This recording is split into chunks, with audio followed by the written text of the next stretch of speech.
Kembali lagi bersama gua di Sakahayang Review. By the way, apa kabar para penonton setia Sakahayang? Nih, pada kesempatan kali ini Sakahayang akan mengabulkan request kalian tentang seorang psikopat yang selalu menyamar sebagai bocil Watados, dimana film ini merupakan prequel dari film Orphan di tahun 2009. Ada yang udah tahu judulnya apa? Ya, film ini berjudul Orphan First Kill 2022. Oke lah, daripada malah spoiler di awal, mending kita langsung saja ke pembahasannya dan cari tahu sendiri kisah dari Esther si bocil Dajjal. Dan seperti biasa, jika kalian suka dengan channel ini, silahkan subscribe aja biar gak ketinggalan video menarik lainnya dari Sakahayang. Film ini diawali dengan suasana musim dingin Estonia pada tahun 2007. Terlihat seorang wanita lulusan kesenian bernama Anna baru saja sampai di rumah sakit Gelo untuk melakukan interview kerja. Setelah melalui beberapa tes keamanan, Anna disambut seorang staf yang memberitahu tugas yang harus ia kerjakan. Di tengah sesi perkenalan, tiba-tiba seorang pegawai RSJ panik saat pasien bernama Lena hilang entah kemana. Dan saat situasi genting, si staf berkata jika Lena merupakan pasien paling berbahaya di rumah sakit ini. Untuk keamanan, si staf menyuruh Lena untuk menunggu di ruang yang katanya paling aman ini, sementara mereka akan melakukan pencarian.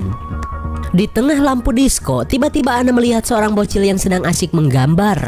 Dan saat dihampiri, Anna pun kaget karena dalam waktu singkat si bocil mampu menggambarnya dengan baik. Namun tanpa ia sadari, sosok bocil ini adalah Lena yang sudah bersiap menyucuknya menggunakan pensil.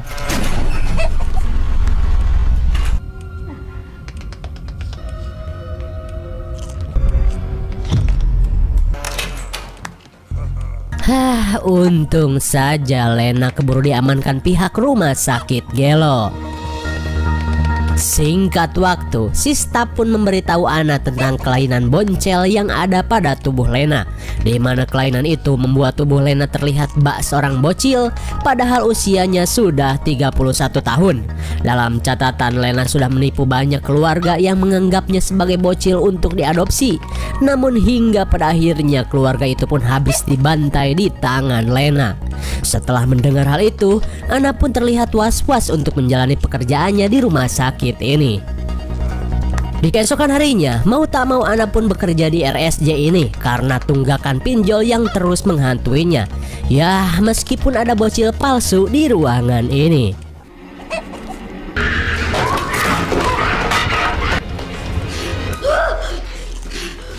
Dasar bocil Dajjal. Ternyata Lena hanya ingin memeriahkan suasana dengan menggoda para pasien. Di sore harinya, Lena terlihat asyik menonton adegan papa anak di TV burik. Lalu tiba-tiba seorang petugas memberikan paket COD untuk Lena. Yah, yang namanya cewek pasti hejo saat menerima paketan. Lena pun langsung membukanya. Dan saat Lena kegirangan, seorang petugas pecinta knalpot bocil terus memperhatikannya. Melihat kesempatan itu, Lena pun meminta si petugas untuk membantunya memakaikan baju.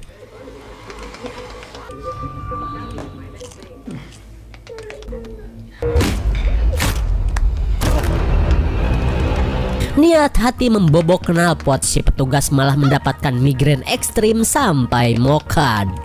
Dan setelah mendapat kunci akses, Lena pun langsung bersiap untuk minggat.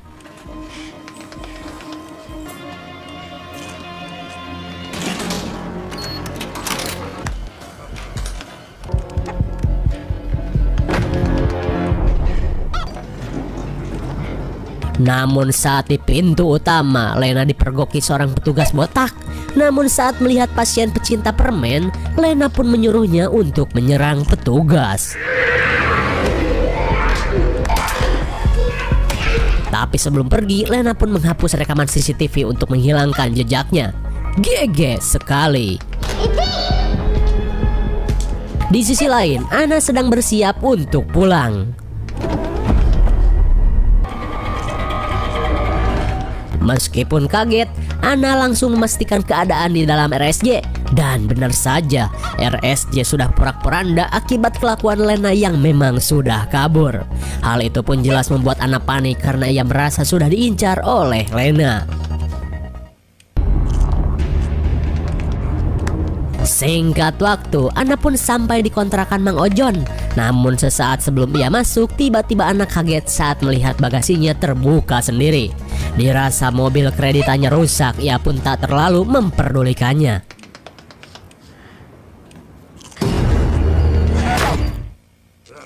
Tanpa diduga, selama ini Lena nebeng di bagasi dan menggaplok Ana sampai pingsan. Dirasa sudah menghabisi Ana, psikopat Lena pun memutuskan untuk mengganti identitas dengan menyamar sebagai anak yang hilang.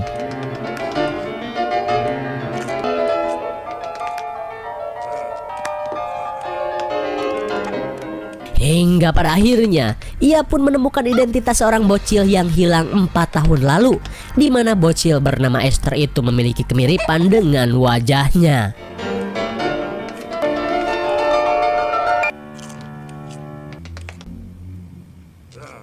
Dan setelah mirip dengan bocil, Lena pun heran karena Ana masih hidup.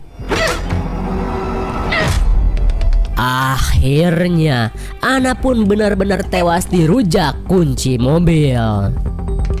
Di tengah malam, Lena memulai penyamarannya agar diketahui polisi sebagai anak hilang. Hingga saat seorang polisi menghampirinya, Lena pun mengungkapkan jika dirinya bernama Esther, seorang anak hilang asal Amerika. Kemudian scene beralih ke negara Amerika. Terlihat sepasang suami istri bernama Tricia dan Alan baru saja akan pulang setelah melihat pertandingan anak pertamanya yang bernama Gunner. Akan tetapi Alan masih saja terlihat murung karena anak keduanya yang bernama Esther belum juga ditemukan sejak 4 tahun yang lalu. Melihat hal itu, Tricia pun terus meyakinkan suaminya agar bisa menerima kenyataan. Lalu tiba-tiba mereka pun kaget saat tim kepolisian menemui mereka. Dirasa ada kabar baik tentang Esther, mereka pun terlihat bahagia.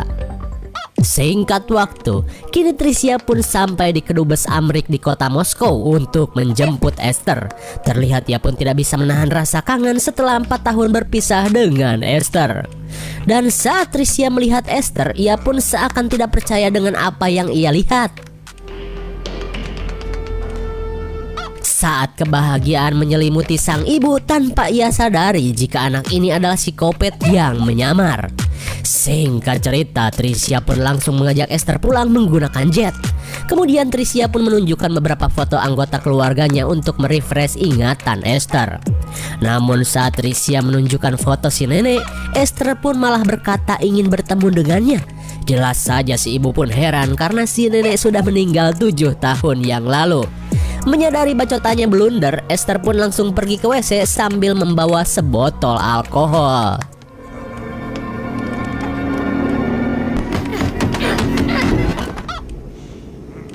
Setelah melampiaskan kebodohannya, Esther pun kembali duduk bak seorang bocil watados.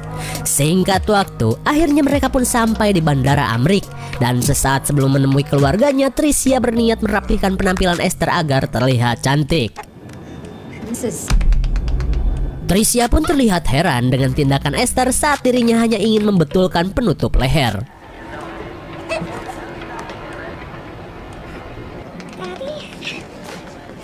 Betapa bahagianya mereka saat bisa kembali bertemu dengan Esther.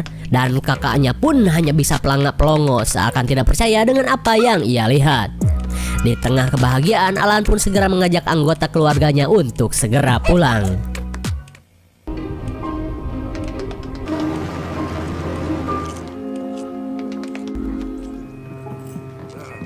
Sesampainya di rumah, Esther pun sumringah saat melihat rumah orang yang sedang ia tipu ini sangat mewah.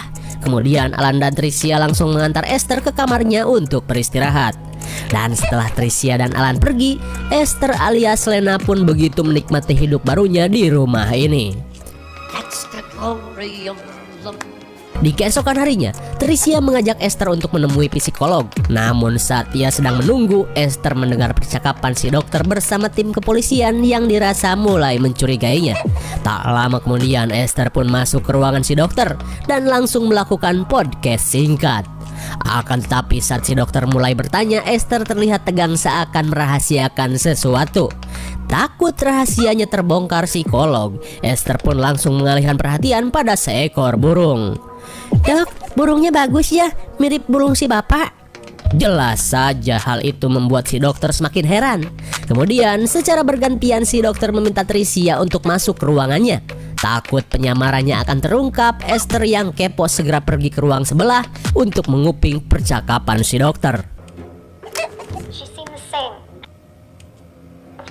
Dalam obrolan tersebut, si dokter berkata jika Esther yang sekarang sudah seperti orang lain. Takut pembicaraannya semakin menggoyahkan keyakinan si ibu, Esther pun memanfaatkan seorang bocil yang terus pelangak-pelongo sejak tadi.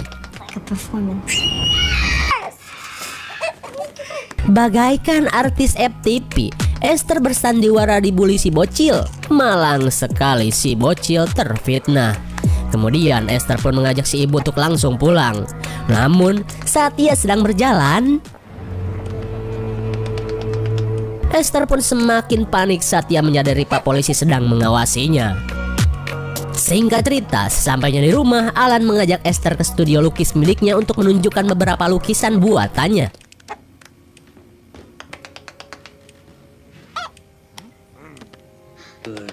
A hidden layer.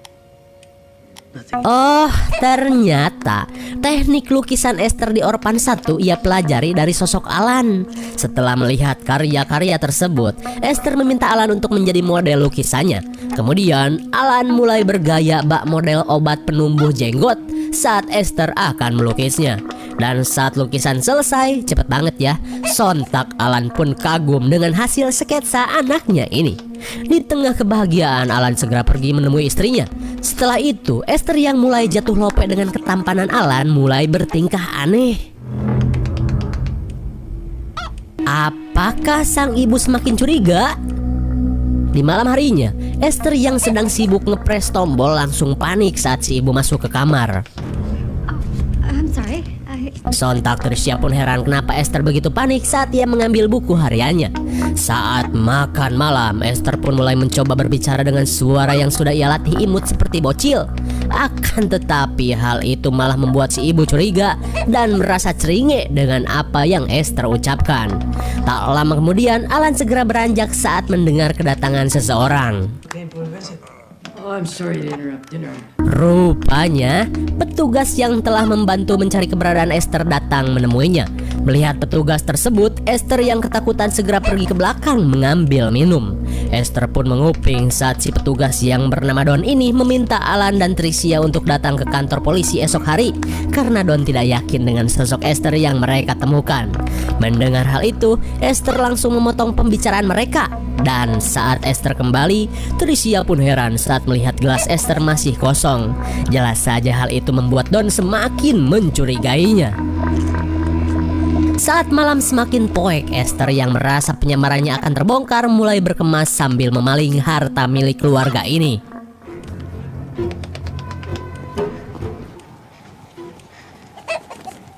Namun di tengah pelarian, Esther yang sudah tergelo-gelo pada bewok Alan akhirnya tidak jadi minggat dan kembali ke kamarnya.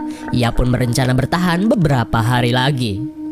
Di keesokan malamnya, Alan dan Tricia sudah bersiap untuk menghadiri acara pembukaan Ojon's Bar. Namun saat melihat dandanan istrinya yang cetar, naluri Gabrut pun tiba-tiba menggebu-gebu bagaikan cerobong kereta api. Tapi tanpa mereka sadari, Esther terus mengintip aktivitas Gabrut yang sedang mereka lakukan. Peradukan pun terhenti saat mendengar suara sobek. Lalu Tricia pun langsung syok saat melihat gaun dapat pinjolnya tiba-tiba sudah robek. Dan hingga pada akhirnya Tricia pun mengenakan skin cadangan untuk menghadiri pesta. Singkat waktu setelah orang tuanya pergi, Gunner pun mengundang teman-temannya untuk mabar alias mabok bareng. Di tengah meriahnya pesta, Gunner pun kaget saat Esther tiba-tiba menghampirinya dan memaksa ingin ikutan abok. Mendengar hal itu, Gunner pun berkata, "Halah, jangan sok-sokan dek, mending tidur saja sana, ntar kesiangan masuk sekolah PAUD." Jelas saja Esther pun langsung mengumpat kakaknya ini dengan sebutan si paling dewasa. Hingga tak lama kemudian Don kembali datang ke rumah ini. Saat ditemui Gunner, Don yang masih penasaran rupanya ingin lebih mencari beberapa bukti tentang identitas Esther. Ia pun meminta izin pada Gunner dengan jaminan rahasia jika Gunner sudah pesta miras di belakang orang tuanya.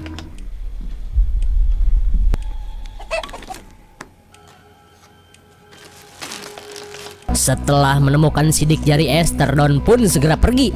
Akan tetapi kelakuan Don itu pun diketahui Esther.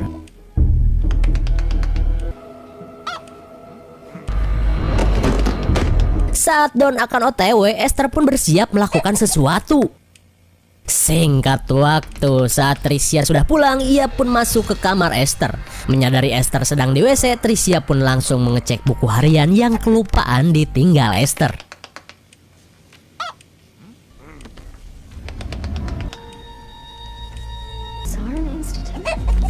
Betapa kagetnya Tricia saat mengetahui Esther adalah seorang pasien RSJ. Dan saat ia mengecek kamar mandi, air yang diguyur hanyalah sebagai alibi semata. Kembali pada Don si detektif yang sedang melakukan tes pada sidik jari Esther.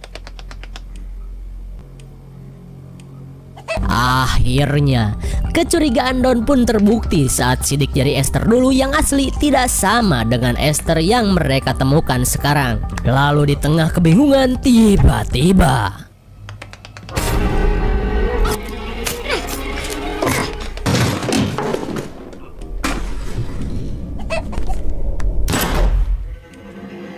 entah apa maksud semua ini, Tricia malah membantu Esther melakukan tindakan kopetnya dan menghabisi Don.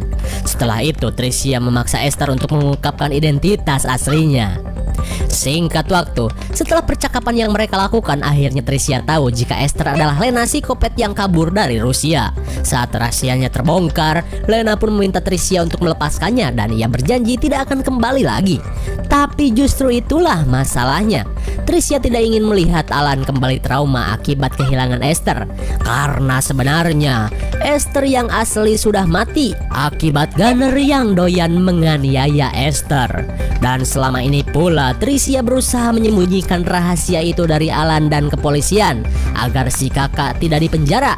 Hingga akhirnya mereka bersandiwara jika Esther hilang tanpa jejak.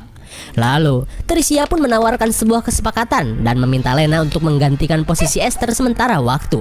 Jika tidak, Lena akan dikembalikan ke RSJ di Rusia. Dirasa tidak ada pilihan lain, Lena pun akhirnya menerima tawaran tersebut. Namun sebelum mereka pulang, dua wanita dewasa ini bekerja sama untuk membuang mayat Don ke dalam cubluk di pinggir sungai. Worse than the death of a child.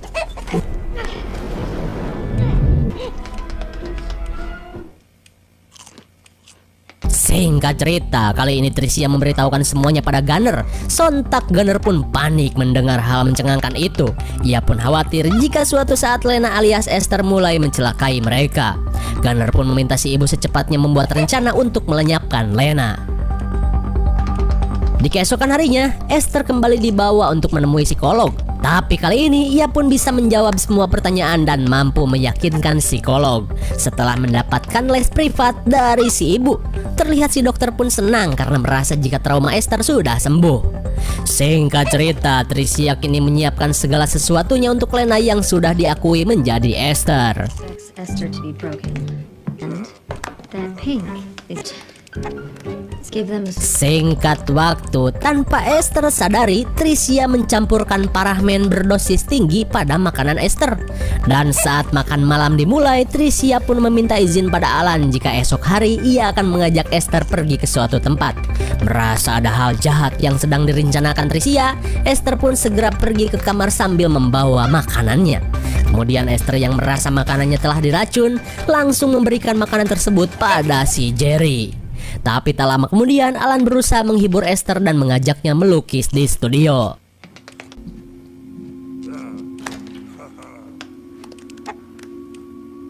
Saat sedang melukis, Esther pun mulai curi-curi kesempatan agar semakin dekat dengan Alan.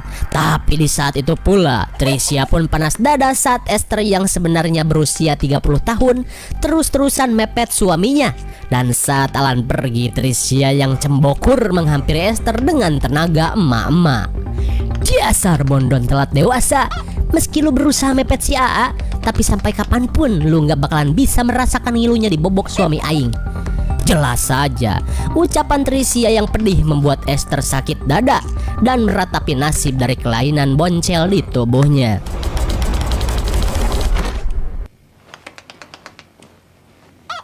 Saat malam semakin poek, Esther tidak bisa tidur akibat kepikiran bacotan pedih tadi. Lalu tiba-tiba, firasat buruk Esther pun terbukti saat melihat si Jerry sudah menjadi jenazah setelah memakan makanan buatan Tricia. Esther pun sadar jika Tricia dan Gunner berniat menghabisinya. Di keesokan harinya, Alan dan Tricia pun kaget saat melihat Esther telah menyiapkan sarapan untuk mereka. Tak cuman itu, Esther pun telah membuatkan jus jengkol kubur campur pete kolot untuk si ibu. Tapi jelas saja, Tricia yang curiga langsung menolak minuman itu. Akan tetapi karena Alan terus memaksa, Tricia pun terpaksa meminum jus tersebut.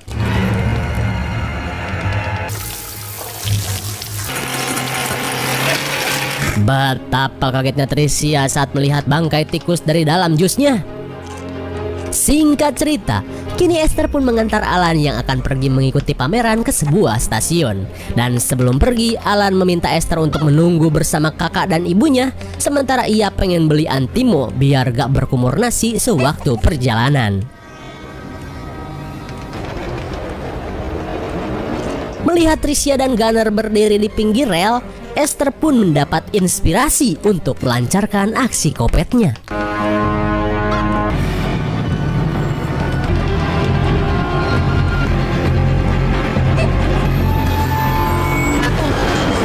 Tapi sialnya, si ibu dan si kakak masih mujur saat pria tua kebetulan melintas. Menyadari niat jahat Esther, mereka pun langsung memegangi Esther agar tidak kabur. Dan setelah Alan pergi, Tricia dan Gunner pun berniat mempercepat aksinya untuk menghabisi Esther.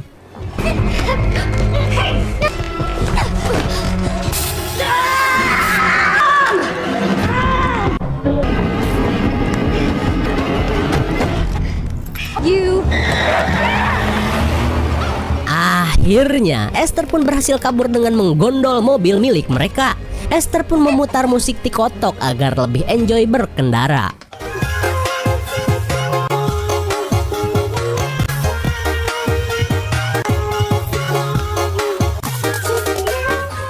Akan tetapi, pelariannya pun terhenti saat seorang petugas menilangnya. I'm sorry, was I driving too fast? Sementara itu, di tengah perih yang Gunner rasakan, Tricia pun mendapat laporan jika Esther sudah tertangkap. Di malam harinya, si petugas pun langsung mengantar Esther kembali ke rumah. Dalam setengah malu, Tricia berdalih jika Esther dalam masa puber dan selalu berkelakuan aneh akhir-akhir ini. Meski ucapannya tak masuk akal, tapilah bodoh amat. Lalu, Tricia yang sudah muak mengajak Gunner untuk menghabisi Esther malam ini juga.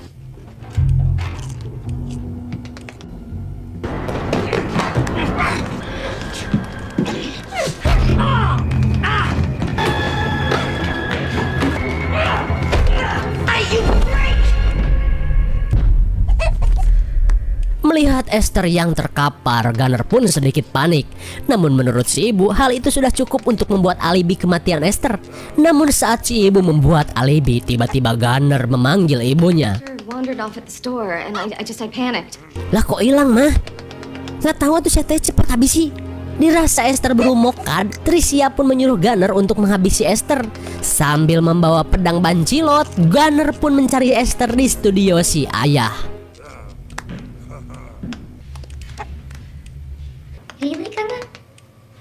Saat menemukan Esther, dengan sombongnya Gunner berkata, yakin bisa menang by one dek. Tapi tiba-tiba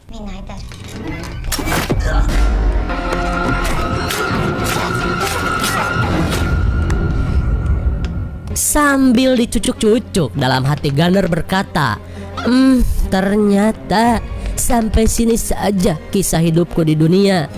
Ma. Akhirnya, Gunner pun tutup usia tanpa sempat bertobat di akupuntur pedang bancilot. Dan betapa syok setengah edannya si ibu saat melihat Gunner bersimbah darah.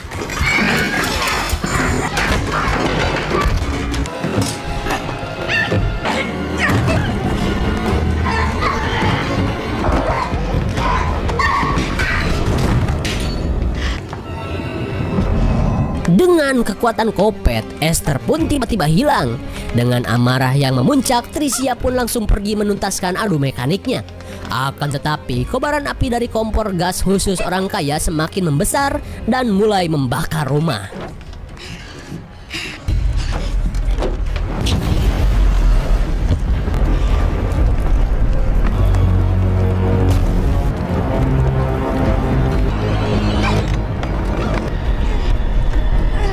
Sementara itu, Alan yang baru datang langsung panik saat melihat rumahnya terbakar. Ia pun langsung masuk ke rumah untuk menyelamatkan keluarganya. Di sisi lain, adu mekanik Tricia dan Esther pun terus berlanjut.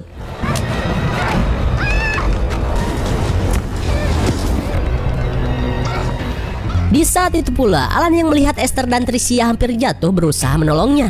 Melihat suaminya yang datang, Tricia pun memberitahu rahasia tentang Esther. Dan Esther berkata jika si ibu berniat mencelakainya. Di tengah kebimbangan Alan tiba-tiba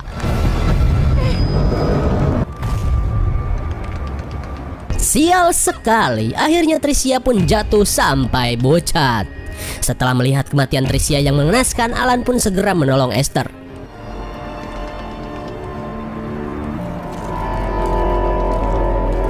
Betapa kagetnya Alan saat apa yang dikatakan istrinya terbukti.